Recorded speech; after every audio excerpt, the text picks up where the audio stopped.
Morning, Gracie. Morning, Tom. Hey, I got my truck fixed. Billy Jumping Bull said it was a pretty big dent. Yeah, but now it's as good as new. Hi, Tom. Hi, Jasper. Heard you got that dent fixed. You can't see a thing. I'll bet fixing it up put a hole in your budget. Well, it wasn't cheap. You know, I wouldn't be surprised if right about now you were looking for a low-interest loan to help you through these rough times. What rough times? Oh, all sorts of things. Finding yourself suddenly unemployed. Tom got fired? I didn't get fired. Having to deal with unexpected bills. Like your truck? Or a pressing home repair. Or you could use the loan money for some of life's luxuries. A romantic vacation in Thunder Bay. The purchase of a time-shared condominium in downtown Yellowknife. Grey Cup tickets on the 20-yard line. What in the world are you two talking about? Remember when Gracie gave you your Dead Dog Cafe hospitality card? Yes? And you told us we couldn't do it because only gas stations and banks were allowed to pass out credit cards. Yeah, but when... And you pointed out, and quite rightly, that the Dead Dog Cafe wasn't a gas station. Well, yes, I remember. Well, you were right. Right about what? That the Dead Dog Cafe isn't a gas station. Jasper? Yeah? Jasper? Yes? Jasper, everybody knows that the Dead Dog Cafe isn't a gas station. Ah, but what they don't know is that the Dead Dog Cafe is now a bank. A what? A bank. Show him, Gracie. Here's your new hospitality card. Look, thanks, but I really don't want a new The Confederated Indian Bank of Canada? CIBC. CIBC has a nice solid sound to it. You just can't turn the Dead Dog Cafe into a bank? Why not? Well, because you can't, and you certainly can't call it CIBC. Name recognition, Tom. It's very important in business. Jasper, there's already a CIBC, the Canadian Imperial Bank of Commerce. Sure, but ask yourself, Tom, who was here first, Indians or imperialists? You want a hint? Do you know how much the Dead Dog Cafe has made this year? Well, no. You know how much the other CIBC has made this year? Well, probably millions. $1.15 billion, and that's just for the first 9 months. That much? Royal Bank made $1.2 billion. I guess that proves our case. What case? Bank of Montreal made an even billion. That banks make a lot more money than cafes. TD made only around $800 million. Wait a minute. Look, just because banks make more money than cafes doesn't mean you can just decide that you'll be a bank. Why not? Well, look, isn't it time to start the show? I guess we can talk about banks later on. That's a great idea. From Blossom, Alberta, it's the Dead Dog Cafe Comedy Hour with your host, Jasper Friendly Bear. And Gracie Heavy Hand. And Tom King. So, Tom, who are our guests? Is this where I'm supposed to say Louis Real? You found him? No, he's still dead. Well, keep trying. In the meanwhile, let's start this show off with one of Gracie's culinary delights. Watch your mouth, Friendly Bear. So, Gracie, what wondrous, mouth-watering entree do you have for us today? Well, today I thought I'd share a recipe that I got from an Indian friend of mine who lives in Toronto. Ah, an exotic recipe. It's called Sally Magost. Sounds delicious, Gracie. What is it? It's a parsley lamb with straw potatoes. Oh, I can smell it already. I've got the turmeric and the cumin and a fresh ginger root, but I may have to go out for the green cardamom pods. Cardamom pods? Wait a minute.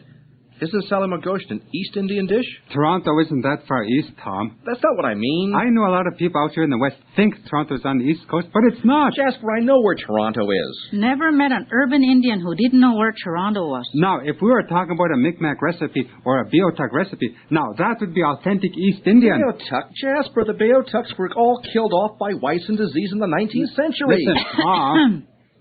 Are you two done? Oh, sorry. Sorry about that, Gracie. Unfortunately, we're going to have to wait on this recipe. I'm really low on the fresh ginger root, and I'm completely out of green cardamom pods. Sally Magost. Boy, Tom, you have to hand it to those Toronto Indians. They really know how to eat. Say, that gives me an idea. Sounds like it's time for coffee. Please. You know, Tom, you've been working pretty hard. He has? And we all know that too much work and too much stress can be injurious to your health. Tom's not stressed. He's just confused. There are many ways to combat stress. You can take a hot bath. You can go for a long walk. You can play a round of golf and not keep score. Jasper, I'm not stressed. Of course, the best way to combat stress especially here in Canada, is to sit down in front of the TV and watch a quiet game of curling. Jasper, I feel fine. But instead of watching curling, why don't you take out a small loan with CIBC and fly to Toronto for a fun-filled weekend? I suppose we could take his truck as collateral. Fly in on a Friday night, have dinner at one of those Toronto Indian restaurants, and take in the Blue Jay game Saturday afternoon? I don't want to go to Toronto. Is your truck paid off, or do you have a loan with another bank? At 18%, you'll hardly even notice the payments. 18%? You can't charge 18% on a loan. That's what the credit card companies charge. Jasper. Yes? Jasper. Yes. Jasper, a private citizen can't charge 18% on a loan. It's illegal. What about banks? Well, banks can charge as much as they want. So, how come credit card companies can charge 18% and we can't? And banks can charge as much as they want and we can't? We're not a bank. Sure we are.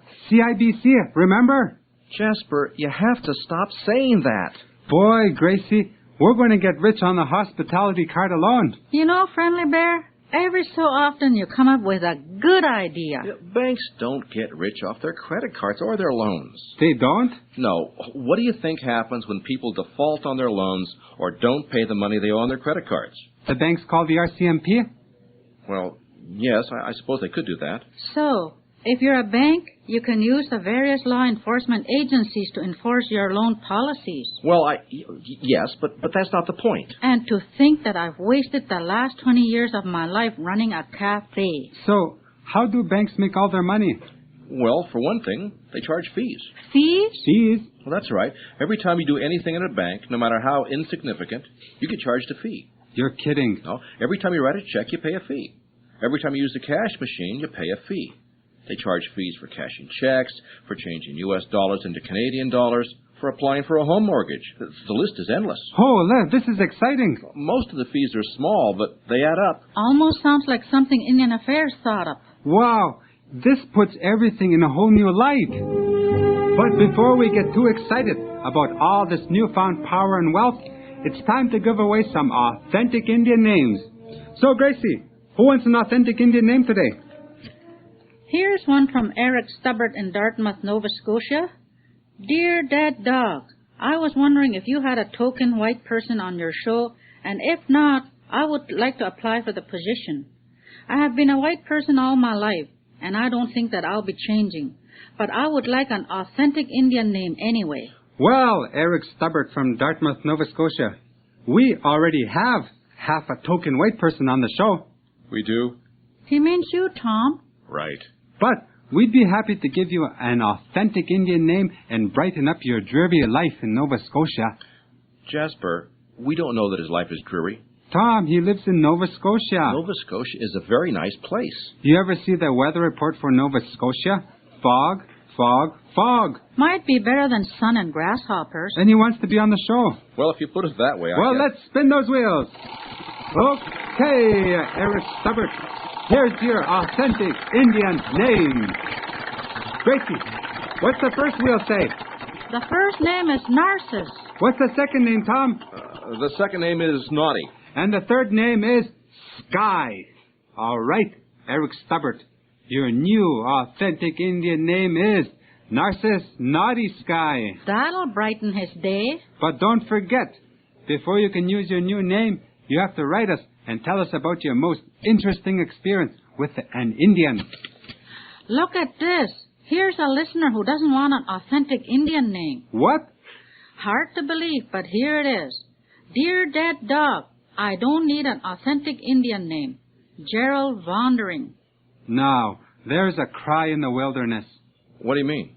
If he was really happy with his own name, why did he write to tell us that he doesn't want an authentic Indian name? Sounds like it's time to spin those wheels. Right you are, Gracie. Wait a minute. Maybe he really doesn't want an Indian name. Tom, look how Mr. Wandering spells his name. What about it? V-A-A-N-D-E-R-I-N-G. 2 A's? Well, he's probably Dutch. It's not a typo? No, it's not a typo. He might even be a newly arrived immigrant. Tom, most of Canada is newly arrived immigrants. Are we going to spin the wheels or what? Well, I think he's perfectly happy with his name. Look, He even says in the letter that his name is an ancient European word that means spear chucker. Gerald Spearchucker? Well, sort of. I don't think spinning the wheels will improve on that. Okay, Mr. Gerald Spearchucker, thanks for the letter, and welcome to Canada. Time for more coffee? Why don't you just leave the pot? Hi, is this the Confederated Indian Bank of Canada? That's right. Wait a minute. Isn't that Pamela Matthews, the artistic director of Native Earth? That's right. Pamela Matthews, the bank's first customer. No, I just need change for the parking meter. Hey, listen, while you're here, how would you like to be our guest on the Dead Dog Cafe Comedy Hour? Why not? As long as I can get some change. So Jasper wants to know what your favorite color is. Don't My ask favorite her that. Yeah, well, Jasper, that's a question. Oh, okay. All right. What's your favorite food? My favorite food? Bannock. Do you make bannock? Oh, yeah. I make a great recipe called No Panic Bannock. So, what's the fastest you've made a bannock from scratch? How many minutes? Oh, 3.5. 3.5 minutes? 3.5 minutes. All right. My mother's recipe. So when do you go back to Toronto? Very, very, very soon. We've been talking about going to Toronto on a trip, haven't we? Can we stay at your place? Yeah, I got a great big backyard. Oh, we'll pitch up our tent. There you go. Okay, we'll make bannock on a stick. I better get back before that meter expires. Oh. Can I have change for $2? That's only $1.50. Yeah, bank fees. Okay, then. All right, well, we'll catch you later. Okay, yeah, take see you, care. Pam. Bye-bye. Bye. Wow, were we lucky. Our first day at the bank, and Pamela Matthews walks in. Oh, hey, you hear that? We almost forgot about the best part of the show. Fireside Friendly Bear. Aren't we out of time? Almost, so we'll have to hurry. Gracie, cue the fire. Tom, open the door. I'm not going to open the door. Every time I open the door, I get blown against the back wall. Okay. How about making some wind sounds so we get our listeners into the mood? Okay. Good. The report of the Royal Commission on Aboriginal People, Volume 5, Chapter 1. At the heart of our recommendations is recognition that Aboriginal people are peoples, that they form collectivities of unique character, and that they have a right of governmental autonomy. Boy, this is some pretty radical stuff. We're probably taking a chance broadcasting this over the radio. Aboriginal peoples have preserved their identities under adverse conditions.